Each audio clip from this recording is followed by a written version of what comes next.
Hello guys, আমি ঐশী চলে এসেছি নতুন আবার একটা মিনি ব্লগ নিয়ে। তো দিনটা ছিল আমার ছুটির দিন, সেই জন্যই। আর তোমরা সবাই জানো আমি ছুটির দিনে বাড়িতে বসে টাইম নষ্ট করি না, সেই জন্য সকাল সকাল স্নান ধান করে রেডি হয়ে চলে গেছিলাম আমরা দুজন নৃসিংহ দেবতলায় পুজো দিতে। আর এটা নবদ্বীপের ব্রিজের ওইদিকে যেতে মন্দিরটা পড়ে, কারণ আমি অনেক দিন আগে এই ঠাকুরের স্বপ্ন দেখেছিলাম, সেই জন্য আমি পুজো দিতে চলে গেছিলাম। আর অনেক দিন ধরে যাবো করে যাওয়া হচ্ছিল না, প্রায় চলেই গেছিলাম। তারপর দেখলাম পুলিশ হচ্ছে, দেন আবার ব্যাক করে চলে গেলাম শাগনিকের শোরুমে। ওখান থেকে আমরা দুজন মিলে দুটো হেলমেট নিয়ে আবার চলে আসলাম ব্যাক, যে চলো যাওয়া যাক, কারণ পুলিশ ধরলে আবার ওই যে ফাইন, যেটা তোমাকে দিতেই হবে। সেই জন্য হেলমেট টেলমেট নিয়ে চলে যাচ্ছিলাম পুজো দিতে। তো শাগনিক হেলমেট পরতেই চায় না, যতই ওকে বলি না কেন হেলমেট পর ও পরে না। তো সেই জন্যই, আর আমি না মানে আমিও হেলমেট পরি না, ও পরে না বলে, সেই জন্য হেলমেট পরে কয়েকটা ক্লিপ নিয়েছিলাম। দেখলাম বেশ ভালোই লাগে হেলমেট পরলে, খুব একটা খারাপ লাগে না। তারপরে চলে গেছিলাম পুজো দিতে গিয়ে ওখান থেকে ফুল, বেলপাতা, মালা, সব কিছু, প্রদীপ, ধূপকাঠি সব দিয়ে দিয়েছিল ওরাই। ওখান থেকে কিনে টিনে সোজা চলে গেছিলাম পুজো দিতে। আর এই যে ঠাকুর তোমরাও দর্শন করে নাও, আমি তো পুজো দিয়ে এসেছি, তোমরাও সঙ্গে করে নাও। আর মানে ওখানে পুজো টুজো সেরে নিয়ে বেরিয়ে সোজা চলে গেছিলাম সেই মানে দোকানের আশেপাশেই। একটা ডাব খেয়ে নিয়েছিলাম, তারপরে খুব গরম লাগছিল, ডাব খেয়ে আমার হয়নি, আবার একটা জলের বোতল নিয়ে ঘট করে জল খেয়ে নিলাম, কারণ এখন গরম, জল ছাড়া মানে কোথাও তুমি শান্তি পাবে না।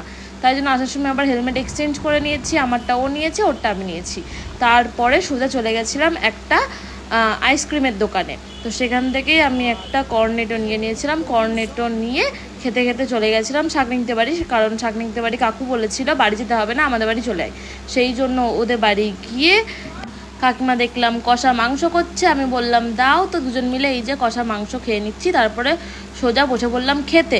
আর সেদিন লাঞ্চে ছিল শাক ভাজা, মাছের ঝোল আর মাটন, সব দিয়ে ভাত খাওয়া কমপ্লিট করে একটুখানি রেস্ট নিয়ে সন্ধেবেলা উঠে একটা কুরকুরে আর একটু ভুজিয়া দিয়ে সন্ধেবেলা টিফিনটা সারলাম। তারপরে শাগনি আমাকে বাড়ি নামাতে চলে গেল। আর বাড়িতে যাওয়ার সময় আমি আরও দুটো ছোটো বোল টাইপের অ্যাকোরিয়ামগুলো নিয়েছিলাম আমাদের মাছের জন্য। আগের ভিডিওতে তো দেখেছো যে আগের দিন অনেকগুলো মাছ কিনে নিয়ে এসেছি, বোলও নিয়ে এসেছিলাম, তো হাত থেকে পড়ে ভেঙে গেছিলো, সেটা তুমি দেখেছিলে।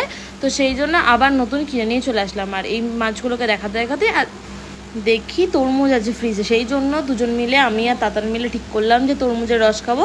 সেই জন্য তরমুজের রস টস করে নিয়ে এসে দুজন মিলে মাছ দেখতে খেয়ে নিলাম।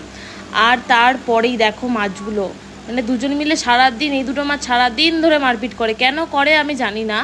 আর এই যে পাশের এই মাছটা ওদের দুজনকে শুধু দেখে আর ছটপট করে যে ওদের কাছে যাবে, কিন্তু এই দুটোর সাথে যদি আমি এইটাকে দিই তাহলে ঠুকরে পুরো খেয়ে নেবে।